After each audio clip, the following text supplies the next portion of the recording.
pondok kita, pondok rintisan, pondok pesantren Rahmatul Ummah As-Salafiyah An-Nahdiyah. Kalau sudah As-Salafiyah berarti ngaji kitab kuning, hifzul Quran, tahfiz ya. An-Nahdiyah berarti NU. Jadi kita pondok ala Nahdlatul Ulama. Jurusannya dua, Salafiyah Kitabiyah, ngaji kitab kuning ya, kitab-kitab standar NU, maupun hifzul Quran atau tahfizul Quran, ngapal Quran dengan sanad muttasil, sanad bersambung sampai ke Rasulullah Shallallahu Alaihi Wasallam. Itu pondok rintisan, santri mukimnya baru sekitar 85 orang santri. Ini sedang penerimaan santri baru. Kalau ada yang mau dititipkan di pondok kita, biaya mondok di kita murah. Di tahun berjalan ini 300.000 sebulan. 300.000 itu biaya sekolah di situ. Belajar diniyah pondoknya situ. Makan minum di situ juga. Jadi kalau dihitung makan minum 10.000 sehari. Sekali makan 3.000, makan 3 kali sehari. Cuman ngapura 2024 mulai Juli ini, Juli yang akan datang, sahriyahnya munggah jadi 400.000. Berhubung beras mahal. Kecuali kalau Pak Presiden Prabowo ngirim makan siang ke pondok saya, tak turunin lagi 300.000. Karena yang bikin mahal itu konsumsi. Beras itu yang bikin mahal, Bapak Ibu. Jadi saya pesan sama perdapuran pondok, santri itu kalau lauk dibagi seadanya lauk, kalau sayur dibagi seadanya sayur. Tapi kalau nasi boleh nambah lagi, kata saya. Saya tuh rasanya kasihan kalau santri itu lapar, itu kasihan saja. Hadirin Bapak Ibu rahimakumullah, panjenengan yang mendengarkan ceramah dengan seksama, saya doakan masuk surga semua. Panjang umurnya, sehat badannya, lunas hutangnya, muka-muka cicilan, tambah rezekinya, tambah istrinya, tambah solihah istrinya, amin amin ya rabbal alamin. Hari ini masih hari tasyrik, berarti hari ini gak boleh puasa.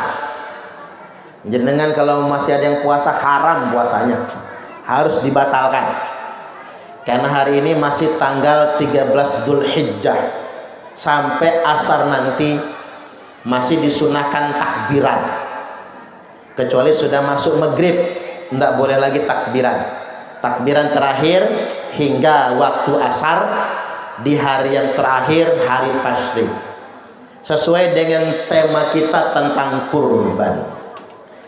Pada kesempatan kali ini hendak saya sampaikan sababul dzabhi Ibrahim Ismail alaihi wassalam, sebab-sebab mengapa ada perintah penyembelihan, perintah pengorbanan Nabi Ibrahim, Nabi Ismail alaihi wassalam, annahu qarraba al-fashatin wa thalatha mi'ati baqarah wa mi'ata badanah.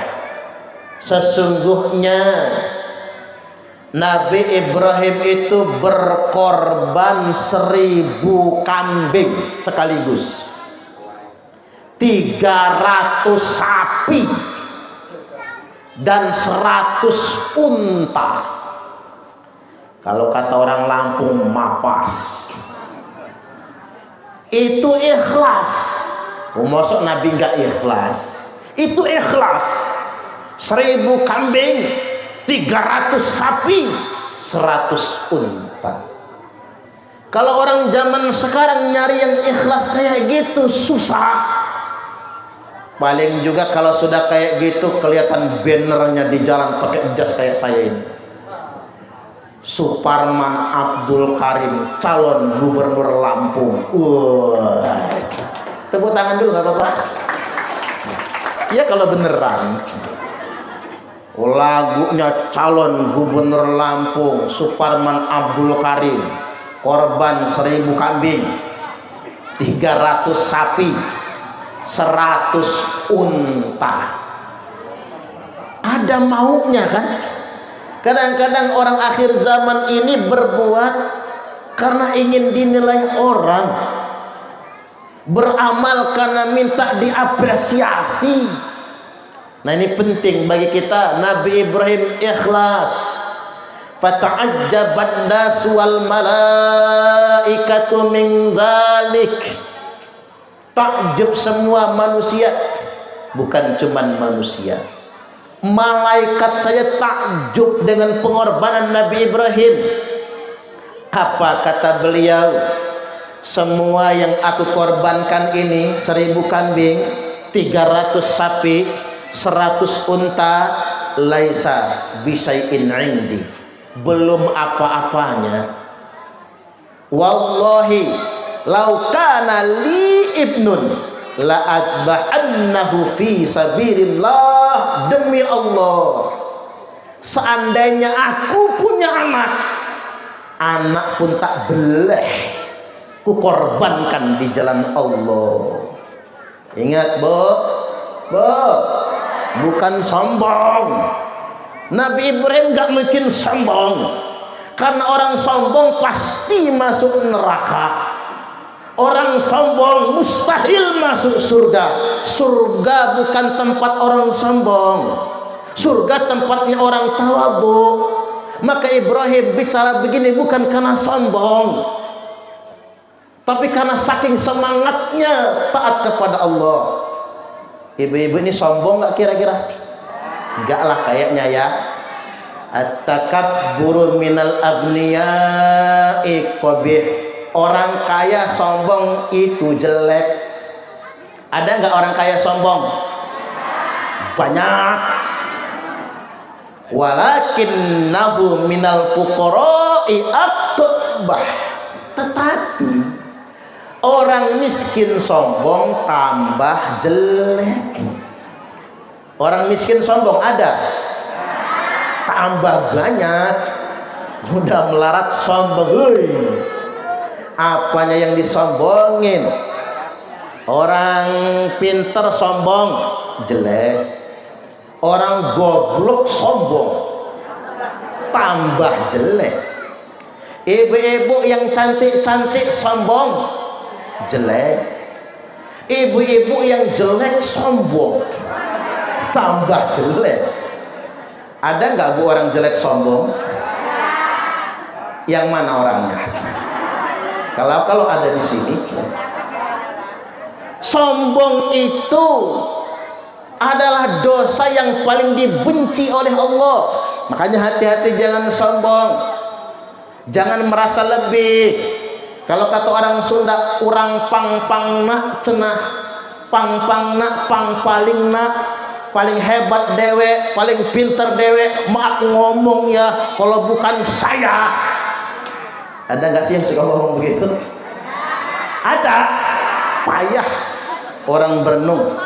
Kalau bukan saya, dikit-dikit kalau bukan saya. Ini kadang-kadang ini masalah Bapak Ibu, ini takabur. Surga haram untuk orang yang sombong, neraka halal bagi orang yang takabur. Maka hilangkan sifat sombong. Makanya orang yang merasa paling dewek, paling suci, paling hebat, paling pintar, tempatnya bukan di surga, tempatnya di neraka. Coba kita belajar dari riwayat yang sahih. Ada pezina diampuni dosanya, diterima taubatnya hanya gara-gara ngasih minum anjing yang kehausan. Ada penjahat preman yang sudah bunuh 100 orang. Ini hadis sahih Bukhari Muslim, sahih muttafaqun alaih. Diterima taubatnya, diampuni dosanya, masuk surga. Dia ahli maksiat. Betapa banyak cerita tentang ahli maksiat.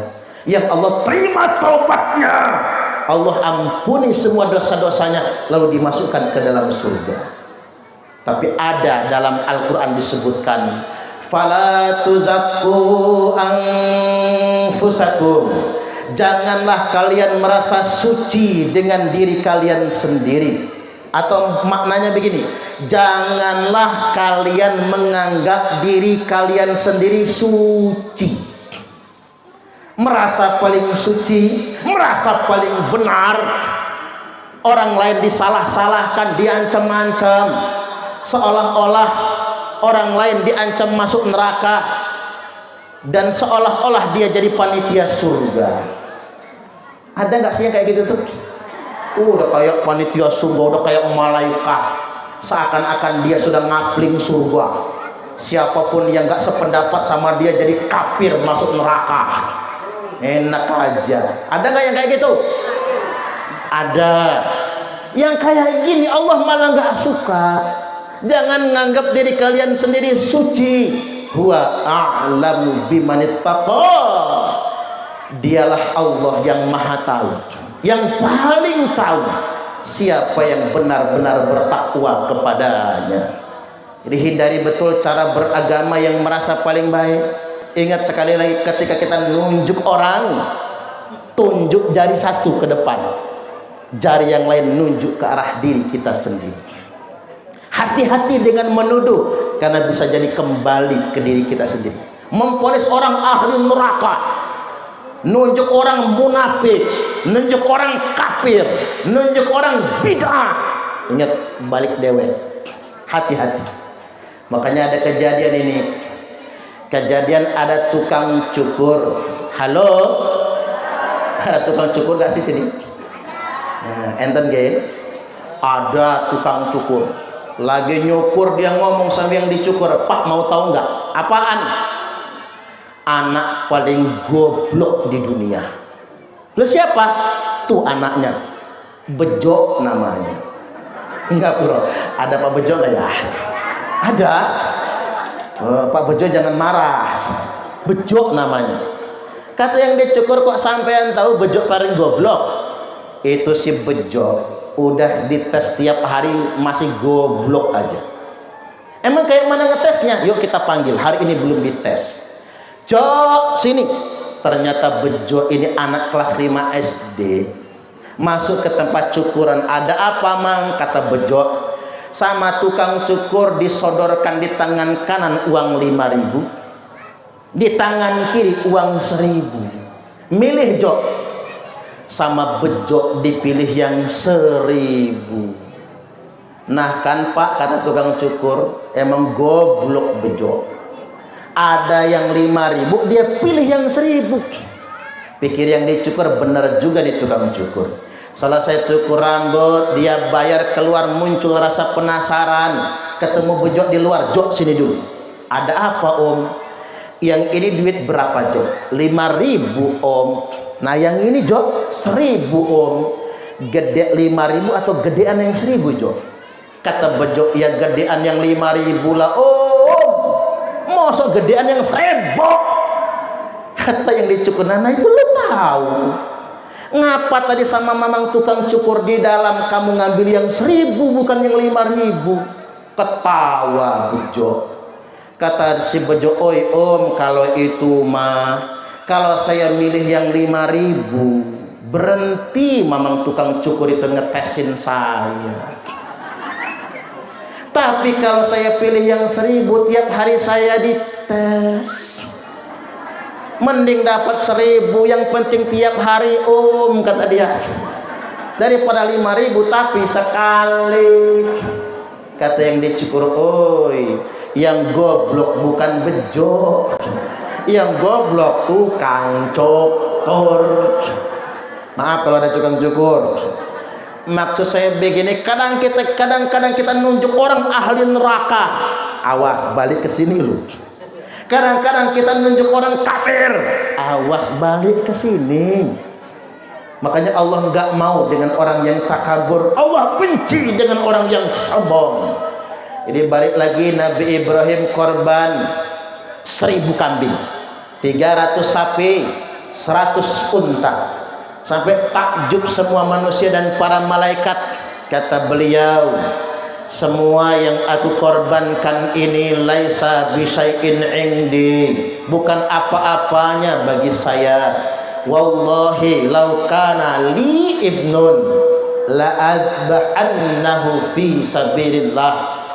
Demi Allah, seandainya saya punya anak, mungkin anak pun akan aku korbankan di jalan Allah. Catat, kata Allah, catat malaikat. Nabi Ibrahim gak nyatet nggak bu? Yang nyatet malaikat. Catat, kata Allah, catat.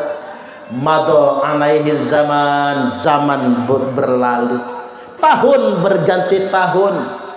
Sudah usia 80 tahun. Falamma jaa ilal ardil muqaddasah, ketika Nabi Ibrahim tiba di bumi Baitul Maqdis Palestina.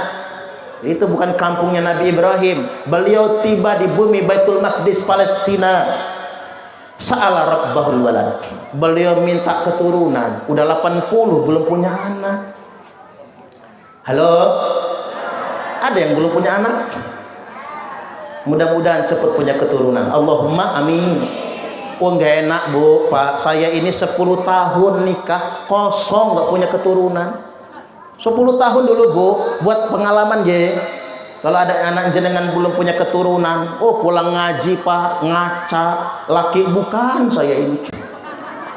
Semua bapak-bapak yang punya anak 7, anak 10 tak tanya pak gayanya kayak mana. Segala gaya udah tak cobain, miring kanan, miring kiri, tengkurap, murap, semua melumak udah semua. Nggak ngasil-ngasil.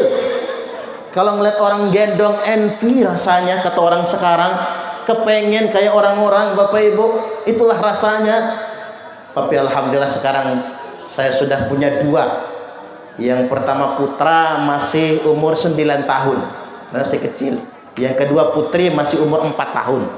Mudah-mudahan bisa nambah lagi. Ini nambah anak apa nambah babon kira-kira? Oh nambah anak. Ibu-ibu ini sensitif pak, kita nggak boleh salah ngomong. Oh dua-duanya. Tuh yang usul bu, bapak-bapak. Yang usul yang salah. Jadi balik lagi bapak ibu, beliau minta keturunan. Maka disitulah beliau diperintahkan sunat. Makanya Nabi Ibrahim itu sunat umur 80 tahun. Ikhtatana Ibrahim alaihi salam wa huwa ibnu 80 sanah. Nabi Ibrahim itu diperintahkan sunat, nyunat awake dhewe. Ini Nabi Ibrahim nyunat nggak pakai mantri, nggak pakai dukun, nggak pakai tabib, nggak dibantu istri, nyunat dhewe. Umur 80 tahun.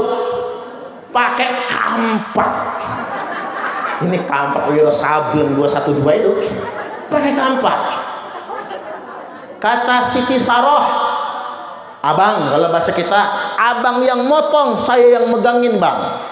Kata Nabi Ibrahim, izin aku, pokoknya tak potong dewek. Kata Nabi Ibrahim, potong sendiri pak, tempel di batu, ancang-ancang, bismillah, ting.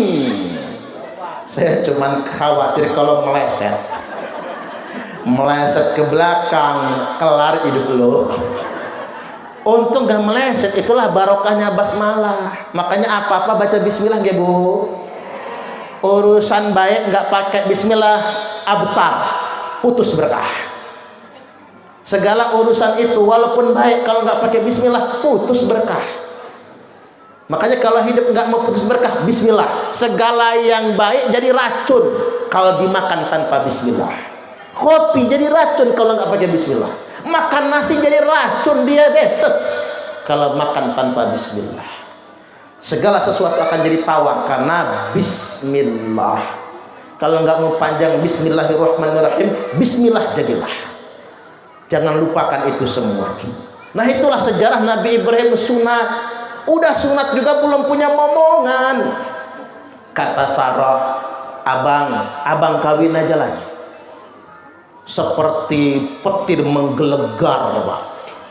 Sang istri tercinta Siti Sarah memperkenankan sang suami kawin lagi. Subhanallah. Ditanya lagi sama Nabi Ibrahim, benar abang kawin aja lagi. Ya wes dia ngono, kata Nabi Ibrahim. Nabi Ibrahim bisa bahasa Jawa juga ya, walaupun kasar-kasaran. Ya sudah, kata Nabi Ibrahim, ntar sore tak cari calon yang tepat. Kata Sarah, tak usah mencari abang, calonnya sudah saya siapkan. Nah, ini ilmu buat ibu-ibu. Kalau bapak-bapak minta kawin lagi, Bu, gampang Pak tak carikan, tenang saja. Cariin, Bu, jangan suruh nyari sendiri. Cariin. Enggak usah, enggak apa-apa. Pokoknya Pak, nek jenengan sepakat ngebet pengen kawin lagi, tak cariin Pak, gitu Bu ngomongnya. Tak cariin, nanti jenengan cariin nenek-nenek 70 tahun. Kemudian kata Ibrahim, kapan kita lihat? Dikirain, Bu, orangnya jauh. Ternyata Siti Sarah memerdekakan budaknya sendiri, yakni Siti Hajar Al-Qibtiyah Al-Misriyah. Ibunda Hajar niku asli orang suku Koptik dari Mesir. Makanya Siti Hajar Al-Qibtiyah Al-Misriyah dinikah oleh Nabi Ibrahim. Enggak cemburu, enggak. Akur, tinggal serumah. Saya jadi ngayal gitu, Pak. Bisa enggak ya? Tinggal serumah. Tapi apa hendak dikata, ketika Ibunda Siti Hajar hamil, muncul cemburunya monyong. Makanya nggak ada istilahnya Pak, perempuan nggak cemburu. Ya apa ya? Nggih. Pak, dengar ini. Wanita diciptakan untuk dicintai, bukan untuk disakiti. Cocok atau cocok? Ingat wahai lelaki, jangan pernah membuat istrimu menangis, karena malaikat akan mencatat setiap air matanya yang jatuh. Kok saya jadi pengen ketawa ya Pak ya? Ibu-ibu gak percaya sih soalnya ya. Artinya memang kadang-kadang kita lupa, Pak. Kadang-kadang laki-laki hanya berpikir nambah lagi, kawin lagi, tapi dia lupa membahagiakan istrinya. Gak ngerumat janda di luar sana, akhirnya menjandakan istrinya sendiri. Ada nggak yang kayak gitu? Mana orangnya? Kalau ada di sini. Makanya kita ini begini Bapak Ibu, darul mafasid muqaddamun ala jalbil masolih. Menghindari kerusakan itu lebih diutamakan daripada mencapai kemaslahatan. Bahasa kampungnya begini, ngapain ngurumat janda kalau akhirnya harus menjandakan istri sendiri. Makanya yang dipikir oleh bapak-bapak ini laki-laki se-Indonesia niki di YouTube loh, channel YouTube-nya Ustadz Suparman Abdul Karim. Jangan lupa subscribe ya, like, share, and comment. Ini sudah subscribernya sudah 200.000 subscriber. Alhamdulillah. Tak cek tadi sudah 200.000 lebih 3.000. Jadi 203.000 subscriber. Duitnya udah agak lancar. Alhamdulillah. Dengarkan oleh semua laki-laki di Indonesia. Daripada berpikir tentang bagaimana mendapatkan wanita lain, pikirkan bagaimana menjaga hati istri agar tidak sakit. Cocok atau cocok? Nggih. Ini penting karena beliau bersabda, wa khiyarukum linnisaihim khuluqa. Laki-laki terpilih itu adalah yang paling baik dalam memperlakukan istrinya. Bapak-bapak ini baik gak? Hebat. Ibu-ibu pintar menutupi aib suaminya. Padahal saya kan jawabnya kayak jenengan tadi Pak ya. Enggak gitu. Cuma takut kena kampleng di rumah. Kalau saya Bu ramah kali jenengan wajar, penceramah enggak ramah enggak diundang lagi ya Pak ya.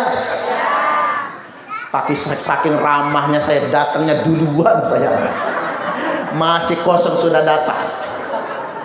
Kalau mau tahu itulah saya Pak. Saya itu bukan dibikin-bikin. Saya itu kalau terlambat deg-degan.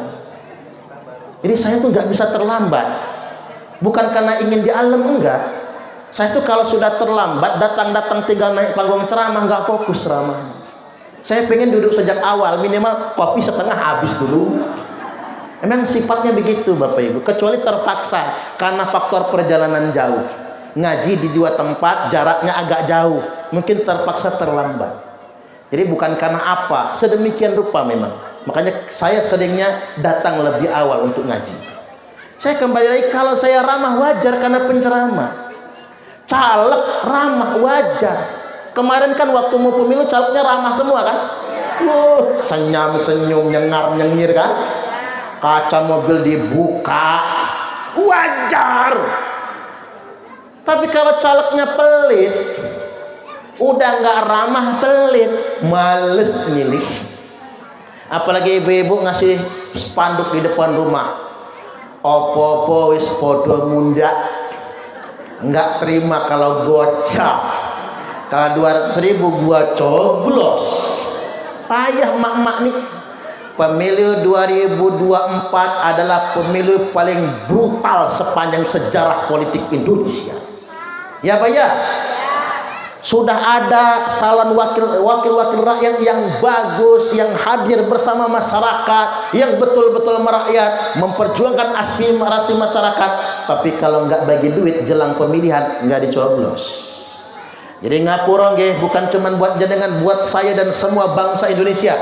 Kalau hari ini di republik ini wakil rakyatnya tidak amanah, pemimpinnya tidak amanah, tidak perlu menyalahkan siapa-siapa lagi. Wong kita yang pilih.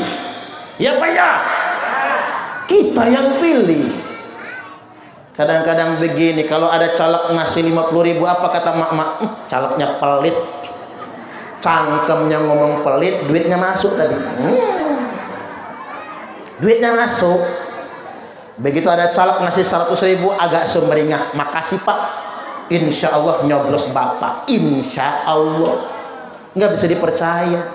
Begitu ada caleg ngasih 200.000, siap, hilang insya Allahnya, saya bakal nyoblos Bapak. Begitu caleg lain nimpah 300.000, ditimpah lagi tuh Pak. Apa kata mama? Siap, saya nyoblos Bapak, keluarga saya semua ikut nyoblos Bapak. Nah, mulai ngajak teman. Tapi begitu ada caleg nimpah 500.000, apa kata ibu-ibu? Siap, saya nyoblos Bapak, Bapak juga boleh coblos saya. Rusak ini urusan negara ini Bapak Ibu. Jadi rusak. Ini mestinya pilkada langsung, pemilihan legislatif langsung, pilpres secara langsung. Saatnya rakyat itu menghukum para wakil rakyat dan para pemimpin yang tidak amanah. Kalau dia nggak amanah, jangan dicoblos lagi. Tapi borok-borok menghukum yang bagus malah nggak jadi. Yang jadi malah yang tabur duit. Yang suka nerima duit yang begitu tuh orang sono. Kalau orang sini rusaknya nggak beda ya Pak ya. Ini balik lagi gini Bu, bini zaman sekarang dikasih suami uang belanja 100.000 sehari masih monyong, kurang. Dikasih suami 100.000 sehari masih monyong, tapi dikasih caleg 100.000 buat 5 tahun sumringah langsung. Ini anomali Bapak Ibu, anomali sebetulnya yang harus benar-benar kita sadari. Jadi balik lagi, wa khiyarukum khiyarukum linnisaihim khuluqa. Jadi kalau caleg ramah sama konstituen wajar karena minta dipilih. Pedagang ramah karena dagang, ingin laku dagangannya. Tapi kalau bapak-bapak ramah dengan istri itu yang luar biasa. Mama, meriki mama. Ento nopo papa? Mama sedang membersihkan teletong. Sudah mama, selesaikan dulu mama. Begitu sudah selesai, lenggah mama. Begitu istri duduk, pak, jenengan rogoh kantong kanan, ambil duit 15 juta, rodok banting, celeger. Ini duit apa papa? Ini uang belanja bulanan mama, buat beli beras, buat ongkos anak sekolah, buat cicilan baju muslimat, kalau belum lunas, buat cicilan kulkas, tupperware, bayar listrik. Kira-kira cukup mama? Cukup papa. Malah turah kayaknya. Yo nek turah, ambil simpen kali mama. Alhamdulillah. Istri ngekep 15 juta. Begitu beranjak dari tempat duduk, nanti mama masih ada yang kurang, logoh lagi kantong kiri pak, banting lagi 15 juta. Jagar. Ini uang apa lagi papa? Ini bonus untuk mama, agar dia percaya pak. Agak drama, capek mama masak, capek mama melumah malam-malam, capek mama ngerumat papa ngerumat anak. Ini bonus 15 juta. Berangkatlah ke mall mama, jangan pulang kalau nggak habis. 15 juta uang belanja, 15 juta bonusnya 30 juta. Mau nggak bu? Ngimpi ngantin cedut langit lah bu. Ya maksud saya pak, kalau ada nggak salah, ngasih nafkah bulanan wajib, ngasih bonus buat istri untuk menggembirakan. Bisaroh itu bukan cuma buat kiai bapak ibu, bisaroh itu bukan cuma buat guru ngaji, buat istri juga ada bisarohnya. Silahkan untuk menggembirakan istri. Ya kalau harus 30 juta ya nggak mungkin lah bu. Jenengan kalau pengen 30 juta sebulan ya harus punya suami yang pengusaha gitu begitu.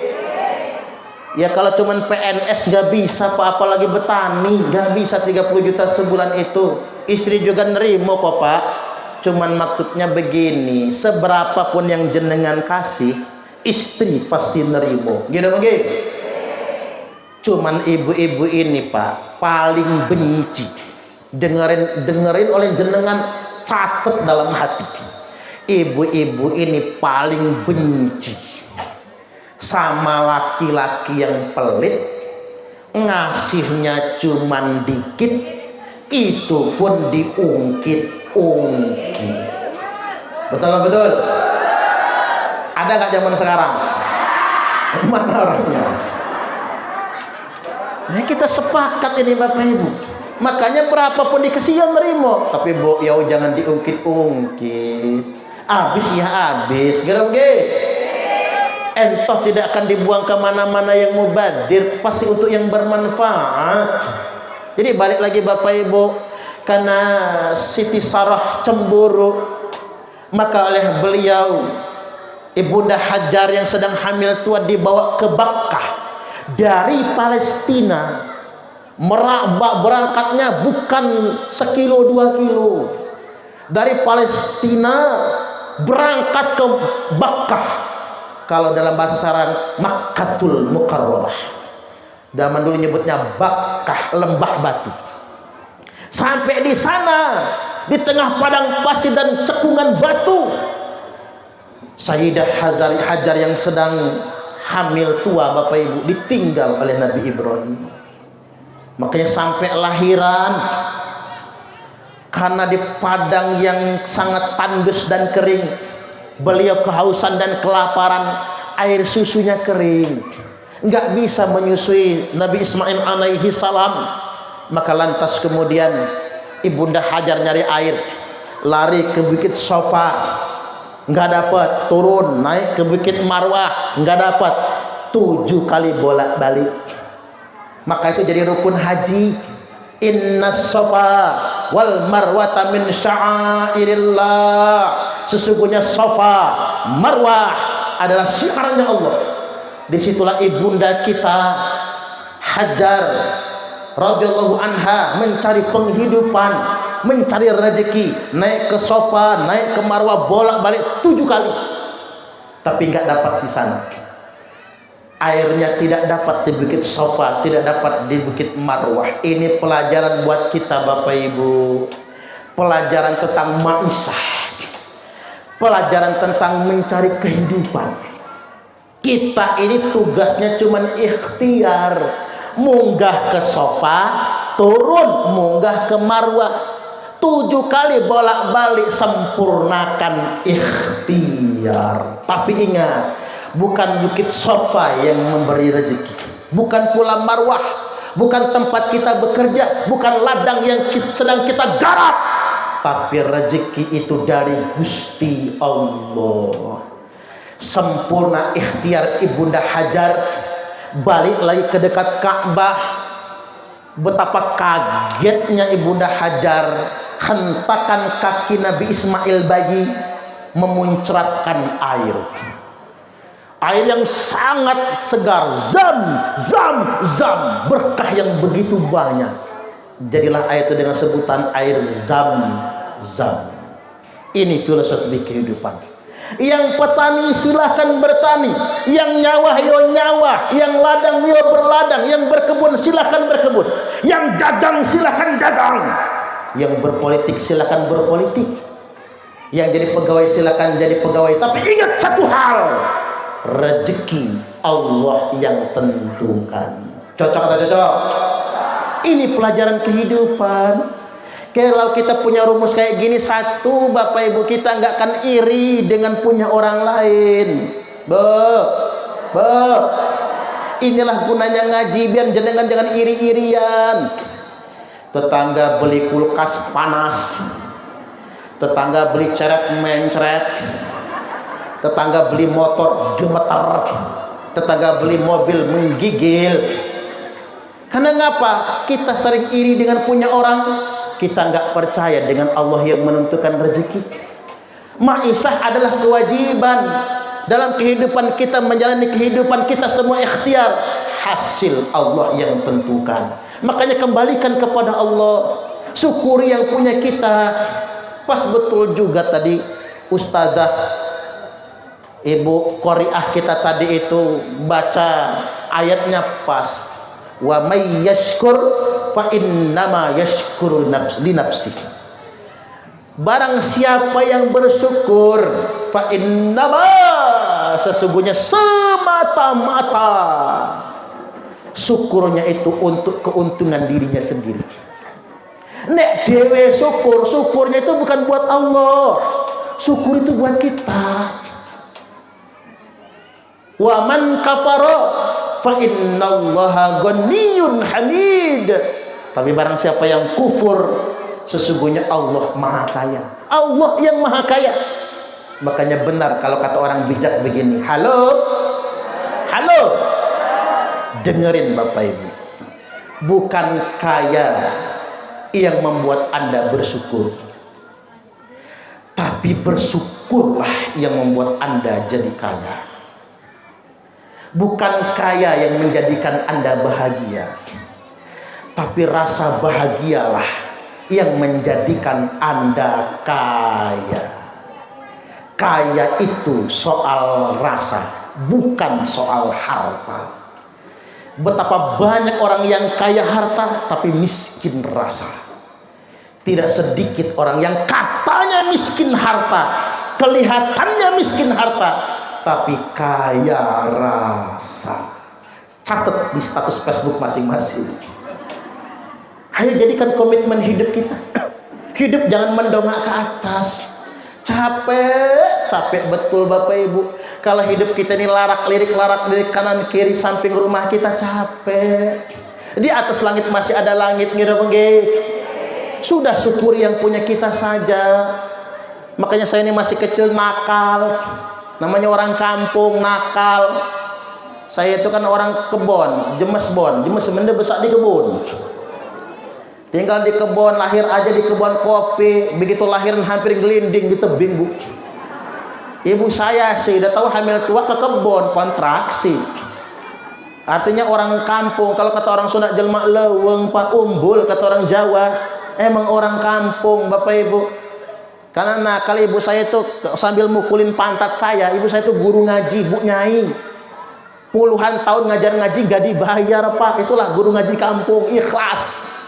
Bayarannya cuma dipijit ya sama santri-santrinya. Sampai sekarang ibu saya masih ngajar ngaji. Tapi kalau sedang marah karena anak-anak nakal dipukulin. Ibu saya paling pantang mukul pinggang ke atas, apalagi kepala dan muka. Pantat yang dipukul sampai pedes pantat itu. Apa kata ibu saya sambil mukul? Amedihi saru nak lah lama dihi saru, amedihi miskin nak lah lama dihi miskin. Kalau kita susah nak, miskin biyen yo susah melarat nak. Enggak tumben jadi orang susah kita ini nak, kata ibu saya. Enggak tumben jadi orang miskin. Jangan silau dengan punya orang. Subhanallah. Nasihat sambil gebukin pantat itu berbekas Bu. Enggak mau dongak ke atas. Halah kinai aban berjalan, tundoi saja naik keting. Hidup jangan lihat awan yang sedang di atas. Lihat saja jempol kaki asal kita memang enggak punya apa-apa. Nah kalau rumus hidup kayak gitu, enjoy kata orang sekarang, nikmat hidup ini, bahagia, nggak panas dengan punya orang. Ya umum begini nih nasihat buat saya juga Pak. Yang namanya iri-irian itu biasanya seprofesi, bidan irinya sama bidan. Iya Pak ya, dokter sama dokter, muslimat kali muslimat, gitu begini. Tukang tahlil sama tukang tahlil, ustadz yuk karo ustadz, kiai sama kiai, beda beda. Inilah kehidupan Bapak Ibu. Tapi kalau kita ingat ke nasihat yang berharga itu, kita akan betul-betul bersyukur kepada Allah Subhanahu wa Ta'ala. Karena itulah yang penting dalam hidup kita ini. Kita sudah punya bagian masing-masing. Itulah mengapa di Quran dikatakan begini, wa annahu huwa adhaka wa abka, wa annahu wa amata wa ahya, wa annahu khalaqa zawjaini dzakara wal untha. Sesungguhnya dialah Allah yang menciptakan tawa dan tangis. Wa annahu huwa adhaka wa abka. Sesungguhnya Gusti Allah yang menciptakan tawa dan tangis. Ingat, tawa dulu baru tangis. Lebih baik menangis duluan baru tertawa kemudian. Lebih baik nangis duluan daripada nangis belakangan. Gitu mungkin. Daripada kita tertawa terlebih dahulu tapi belakangan kemudian kita menangis. Biarkan hari ini kita menangis. Sedang berjuang buat anak-anak muda yang baru merintis rumah tangga, biarkan sekarang prihatin tapi tertawa kemudian. Makanya tertawa itu selalu duluan baru kemudian menangis. Makanya hidup nggak boleh terlalu senang Bapak Ibu, karena akhirnya adalah tangisan. Makanya saya setuju betul itu. Nek dolan jalan-jalan, study tour, field trip, udahlah nggak usah jauh-jauh. Belum lagi berbagai macam musibah yang menjadi ancaman. Karena kalau sudah terlalu senang, ujungnya adalah tangisan. Bu, anak-anaknya yang berangkat study tour atau field trip, kasih tahu le, temenmu seneng loncat-loncat, kamu jangan le. Saya kasih tahu karena ngapa? Walaupun yang lain senang riang gembira, tapi masih ada yang menjaga dirinya untuk berzikir. Insya Allah kendaraan itu jauh dari bala bencana dan musibah. Karena nggak boleh kita terlalu senang berlebihan itu. Wa annahu huwa amata wa ahya. Dan sesungguhnya Allah yang menciptakan mati dan hidup. Hidup ini begini Bapak Ibu, mati duluan baru hidup. Pertama kita mati, belum berwujud apa-apa. Lalu kita dihidupkan di dunia ini. Lalu kemudian kita dimatikan lagi. Kemudian terakhir kita akan dihidupkan lagi selama-lamanya. Wa annahu khalaqa zawjaini dzakara wal untha. Kemudian Allah menciptakan manusia berpasang-pasangan, laki-laki dan perempuan. Yuk kita ulang. Allah menciptakan tawa dan tangis. Allah menciptakan mati dan hidup. Allah menciptakan laki-laki dan perempuan. Loncat dua ayat berikutnya, wa annahu huwa aghna wa aqna. Dan sesungguhnya Allah menciptakan kaya dan salah. Wa annahu huwa aghna wa aqna. Allah menciptakan kaya dan cukup, bukan kaya dan miskin. Karena masalah hidup manusia sekarang bukan karena miskin, tapi karena tidak cukup. Cocok atau cocok? Betapa banyak orang kaya tapi mentalnya miskin. Pengen contoh? Orang kaya miskin, pengen contohnya? Gayanya sosialita, HP-nya Android, mukanya glowing skincare, pagi-pagi sudah pakai baju senam, manggil temennya jang. Ada grup WhatsApp ibu-ibu sosialita berenung, grup arisan WA di grup WhatsApp, hari ini di rumah siapa jeng arisannya, nengomahi jeng astauti. Jadi sedemikian rupa jang lagunya sosialita, kemana-mana selfie diupload di media sosial. Tapi coba sekali-kali masuk ke dapur itu, lihat tabung gas yang warnanya hijau, itu ada tulisannya itu, hanya untuk masyarakat miskin. Ingat, yang masih pakai tabung-tabung hijau jangan rumangsa sok kaya, malu sama malaikat, malu. Kita ini terus terang saja Pak, di Indonesia ini masih banyak orang kaya bermental miskin.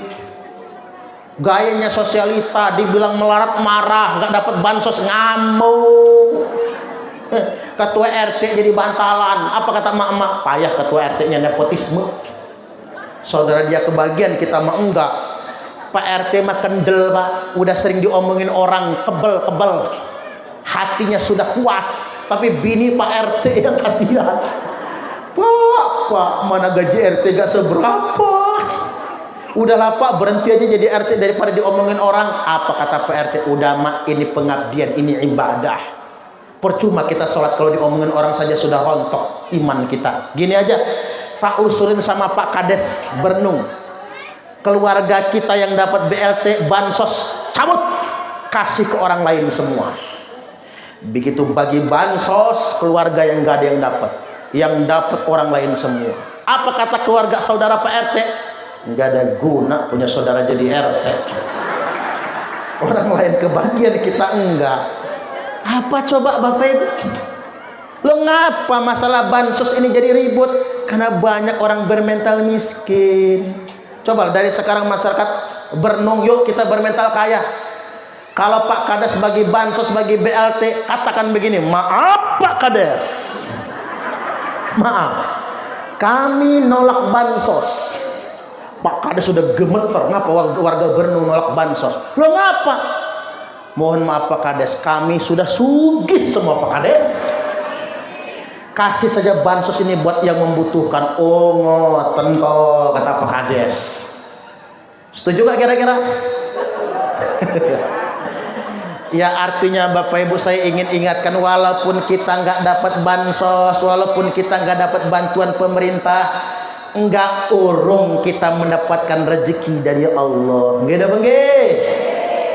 Lanjut nggak ya, dikit lagi. Falamma balagha ma'ahu sa'ya, ketika Nabi Ismail sudah sampai cukup besar, kalau dalam kitab Durrah disebutkan 7 tahun kira-kira, maka qila lahu fi naumihi, ditagih di Nabi Ibrahim, datang malaikat di mimpinya. Kata malaikat, ya Ibrahim, ufi bin nadrik, wahai Ibrahim, tunaikan nadarmu. Kata Ibrahim, lu, saya nggak pernah nadar apaan? Dulu biyen kamu sudah lupa. Kamu pernah mengatakan, wallahi lau kana li ibnun la atba'annahu fi sabilillah. Kamu Allah tagih sembelih anakmu di jalan Allah. falamma asbaha, subuh bangun, mikir Nabi Ibrahim, ahwa minallah amina syaitan, ini mimpi dari Gusti Allah atau cuma godaan setan? Falida summiya yaumat tarwiyah, maka disebutlah, dinamailah hari itu hari tarwiyah, tanggal 8 Zulhijjah, hari pikir-pikir. Tumaro api lailati tsaniyah, mimpi lagi beliau di malam yang kedua dengan mimpi yang sama. Falamma asbaha, bangun subuh, arafa annahu minallah, sadar Ibrahim benar ini mimpi dari Allah. Maka falida summiya dzalikal yaum yaum arafah, dinamailah hari itu hari Arafah, tanggal 9 Zulhijjah. Halo, ingat Bapak Ibu, makanya puasa Arafah itu karena tanggal 9 Zulhijjah, bukan karena adanya wukuf di Arafah. Dengerin ya. Jadi walaupun di Mekah hari ini orang sudah wukuf, ingat, walaupun di Mekah hari ini orang sudah wukuf, kita belum bisa puasa Arafah kalau belum tanggal 9 Zulhijjah. Ini penting untuk saya kasih tahu. Puasa Arafah bukan karena wukuf, tapi karena hari Arafah tanggal 9 Zulhijjah. Idul Adha itu bukan karena habis wukuf, karena tanggal 10 Zulhijjah. Ini perlu saya sampaikan, jika terjadi perbedaan Idul Adha antara Indonesia dengan Arab Saudi. Di Indonesia ini pemerintah NU Muhammadiyah sepakat 10 Zulhijjahnya Senin 17 Juni 2024 kemarin. Di Arab Saudi 10 Zulhijjahnya Minggu 16 Juni 2024. Muncul pertanyaan, loh kok beda? Apa sebabnya? Begini Pak, berdasarkan ru'yatul hilal hari Kamis tanggal 29 Zulqaidah 6 Juni yang lalu, sebulan yang lalu, hasil ru'yatul hilal, bukan sebulan, beberapa pekan yang lalu, hasil ru'yatul hilal menunjukkan untuk Indonesia hilal tidak tampak. Maka bulan Zulqaidah genap dari 30 hari. Di Mekah hilal sudah tampak. Maka bulan Zulqaidah cuma 29 hari, makanya beda hari sama Indonesia. Itu ru'yat. Belum lagi hasil hisab. Hisab NU, hisab pemerintah, hisab Muhammadiyah, hisab sedunia internasional. Tak kasih tahu, tak kandani. Nang Amerika, konjungsi matahari terjadi pada pukul 7:37 pagi. Maka di tanggal 6 Juni hari Kamis 6 Juni, maka dengan demikian Bapak Ibu, bulan Zulqaidah cuma 29 hari. Itu nang Amerika. Nang Arab Saudi, konjungsi matahari terjadi pada pukul 15:37. Maka bulan Zulqaidah cuman 29 hari di Arab Saudi. Sedangkan di Indonesia konjungsi matahari terjadi pada pukul 19:37 malam hari. Maka mau tidak mau Zulqaidah harus 30 hari. Makanya saya tegaskan pada kesempatan kali ini, yang kemarin lebarannya hari Minggu tanggal 16 Juni 2024 kalau dia di Indonesia, maka sholat idnya tidak sah, nyembelih korbannya pun tidak sah, karena dia sholat id dan nyembelih korban tanggal 9 Zulhijjah. Paham? Paham? Mulai sekarang ojo keminter lagu-lagu beda-beda sama pemerintah. Ini saya perlu tegaskan Bapak Ibu, banyak orang ini nggak tahu apa-apa, ilmu hisab nggak tahu. Boro-boro hisab matematika aja merah waktu sekolah SD. Ru'yat juga nggak ngerti. Ngerti ru'yat nggak Bu? Ru'yat nggak ngerti, hilal nggak ngerti. Ngapa Pak nggak puasa lagi? Udah ngelihat hilal. Emang hilalnya kayak apa Pak? Besar, tinggi, hitam, brewokan. Waniku Pak hilal namanya. Kadang-kadang sering mikir lupa. Lanjut ya. dikit lagi. Tsumma ra'a fi lailatis tsalitsah, mimpi lagi pada malam yang ketiga. Falamma asbaha, bangun subuhnya, fahamma binahri, Nabi Ibrahim tekad bulat mengorbankan sang putra. Dibawalah ke lembah Mina, ke Jabal Kurban. Sampai di Jabal Kurban, nah, ya bunayya inni ara fil manam, sesungguhnya aku melihat dalam mimpiku, anni adbahuka. Bahasa kitanya, ayah nak diperintahkan Allah nyembelih kamu. Boleh nggak nak? Oh, kalau anak kita bu, bisa nggak pulang pengajian nanti ngomong begitu? Mama mau pas pengajian dapat wahyu dari Gusti Allah, disuruh nyembelih kamu. Boleh nggak le? Apa kata si anak? Mending mama aja yang dibeleh. Mama kan sudah sakit-sakitan. Nah aku kan masih anak-anak. Apa jawab Ismail? Ya abad if'al ma tu'mar. Wahai ayah, laksanakan apa yang Allah perintahkan kepadamu.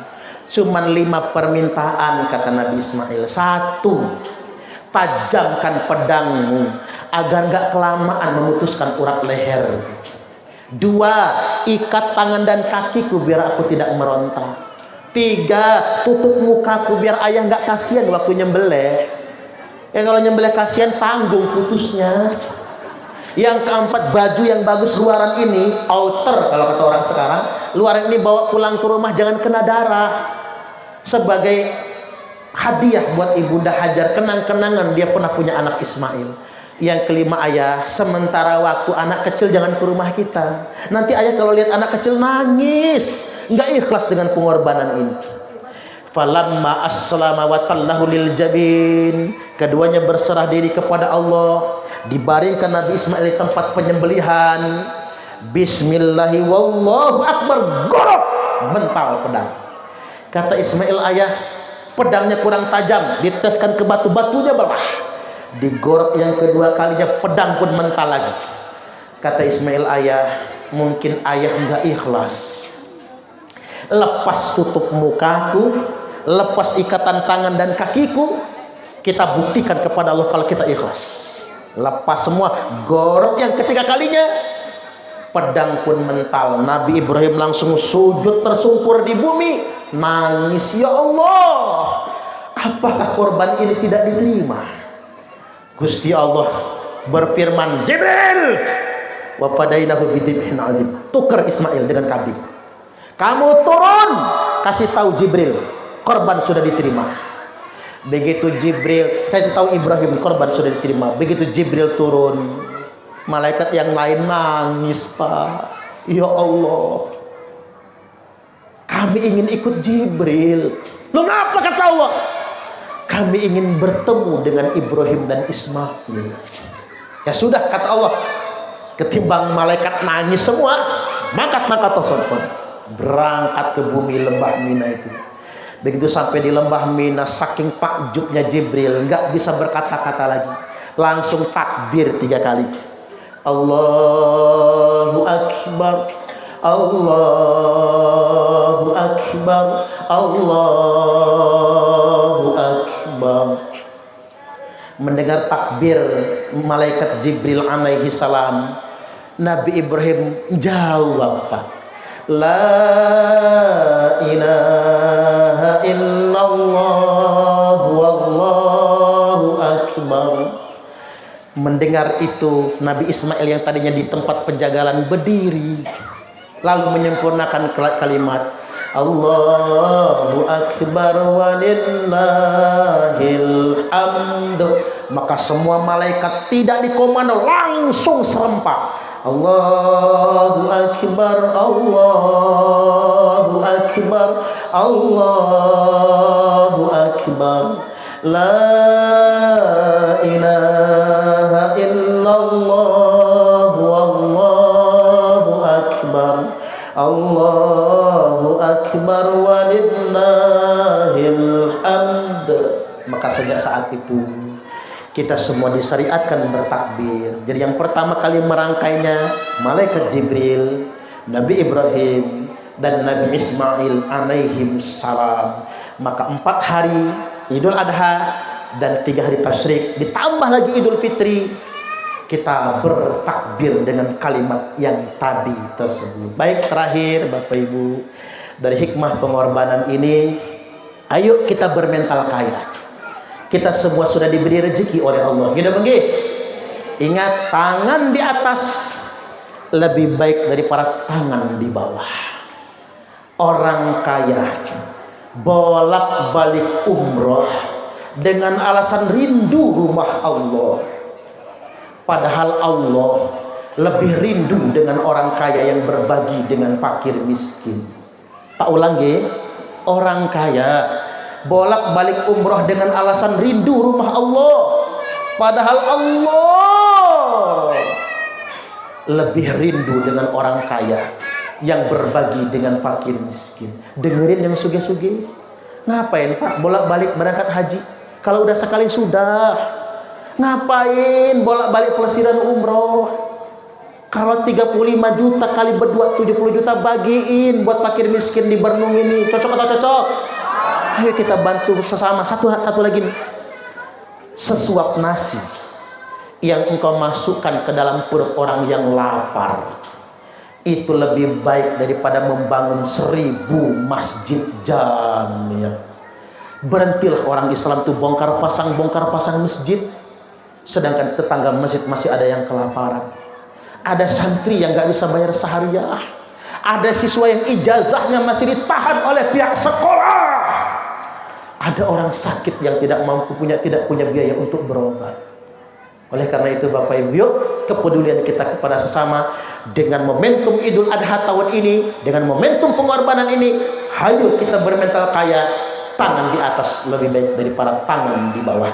Demikian dari saya, kurang lebihnya mohon maaf dan kepada Allah Ta'ala mohon ampun. Ana hadhihi niyah wa likulli niyatin sholihah. Al-Fatihah.